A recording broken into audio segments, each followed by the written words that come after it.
Okay, so this is the new Tobacolor by Christian Dior. It's a normal bottle. Let's see what it smells like. Let's talk about the newest fragrance from Christian Dior. Here are 10 things that you should know about Tobacolor. Number one is that this is the newest fragrance just released by Christian Dior, and it was made by the in-house perfumer François Demachy. And it's really a portmanteau of two words, the word tobacco and color, and them coming together. So if you look at the fragrance, the color of the fragrance, you'll see that it actually represents that dark, rich tobacco color.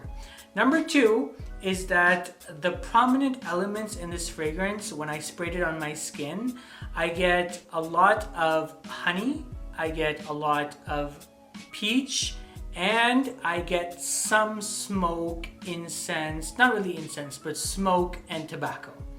So what I was expecting going into this fragrance was the tobacco being more prominent, and then less of the fruits and less of the honey.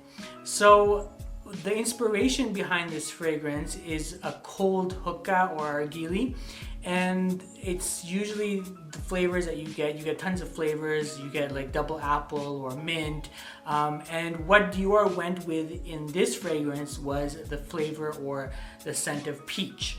Number three is the life of this fragrance on me. When I sprayed it, I sprayed like 5 or 6 sprays on my arm because I didn't know how potent or not potent this fragrance was going to be. And before getting into this fragrance, just based off of the name, I thought it was going to be a fragrance that had tons of tobacco in it. But when I smelled this fragrance, the first 5 to 10 minutes, what I got was more peach and more honey, and a little bit of that smoke, a little bit of that tobacco. And that's what was dominant for the first 5 to 10 minutes. But after that 10 minutes, I got a very, very dominant peach.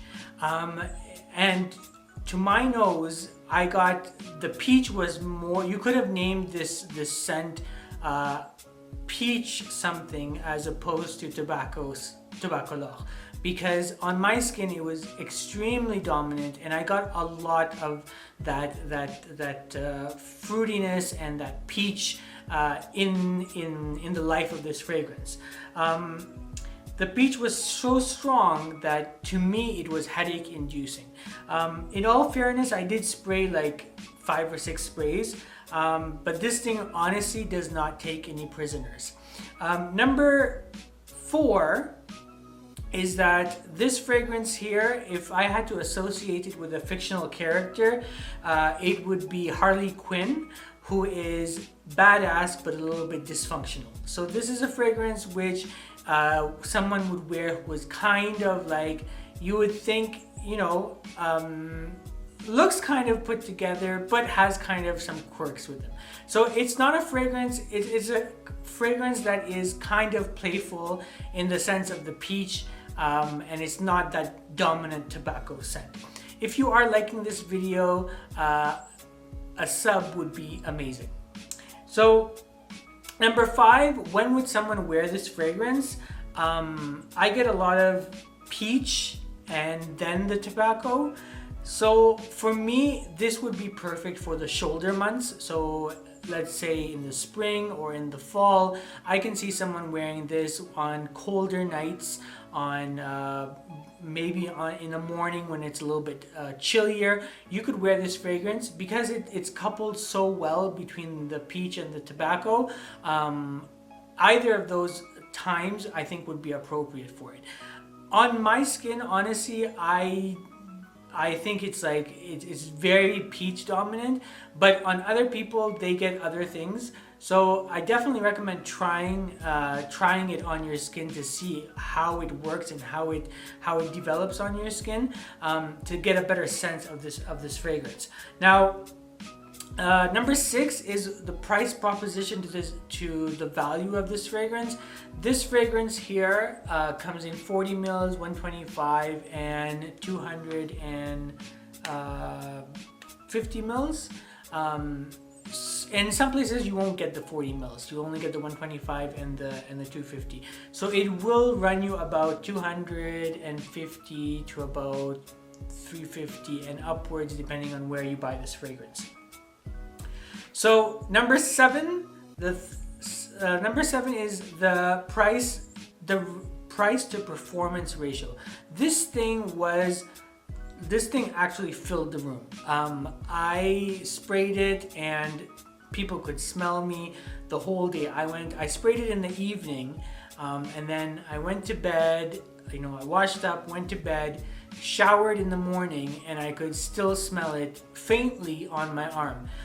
So this thing, honestly, it projects a lot if you're spraying 4 or 5 sprays. So even if you do a moderate spray routine of like 2 or 3 sprays, I think you would be fine. Number 8 is this a rare or a redundant fragrance? Honestly, it's intriguing when a company says they're going to use the element of tobacco or the note of tobacco, because people are intrigued. I was very intrigued I thought going in there that this would be a fragrance that is. So is it rare or redundant? To answer that question, I think it is quite a rare fragrance. It does remind me of other fragrances in the sense of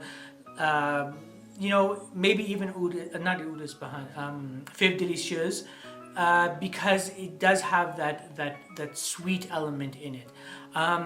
But to be honest, I think on its own, this is quite a unique offering from the Dior line.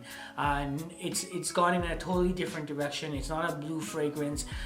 It comes from that Collection Privée or that Christian Dior line. So it is quite unique, and it is quite a rare fragrance.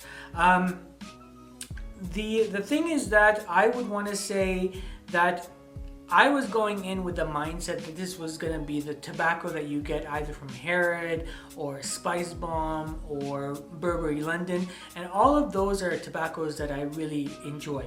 What I got from this fragrance, I got a fragrance which was mostly peach, and it was a lot of peach, and it was peach with some elements of smoke and some elements of tobacco in it. So for me, this isn't something that the tobacco that I was looking for. The thing is that the fragrance that reminds me the most of this fragrance is actually Serge Lutens' Arabi, not Serge Lutens' Cherki. A lot of people, because of the tobacco and the honey, people think it smells like Cherki. I don't find it smelling like Cherki. Cherki is much darker. There's a hay note in Cherki, but Arabi, for instance, has those elements of that fruitiness and a little bit of that incense note mixed together. So if you like Arabi from Serge Lutens, I think you would like this fragrance as well. Number 9, is this worthy of my collection, or is it worthy of collecting dust? In my opinion, this is worthy of collecting dust. I found it too feminine for my liking, although it's supposed to be a unisex fragrance, and I can see how anyone can actually wear this fragrance, but for my taste, this was too feminine. The peach was too dominant. There are fragrances that I prefer in terms of the tobacco note, like Harrod or Spice Bomb or even Burberry London. In terms of that honey note, I like 1821 Man-Made, which I like that honey note. I don't like Back to Black by Kilian because I find that honey too sweet.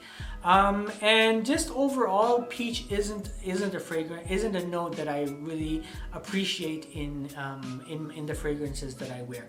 So the final score, number 10, Final score for this fragrance, I would give it a 7 out of 10. It gets a 7 out of 10 because it is quite a unique offering.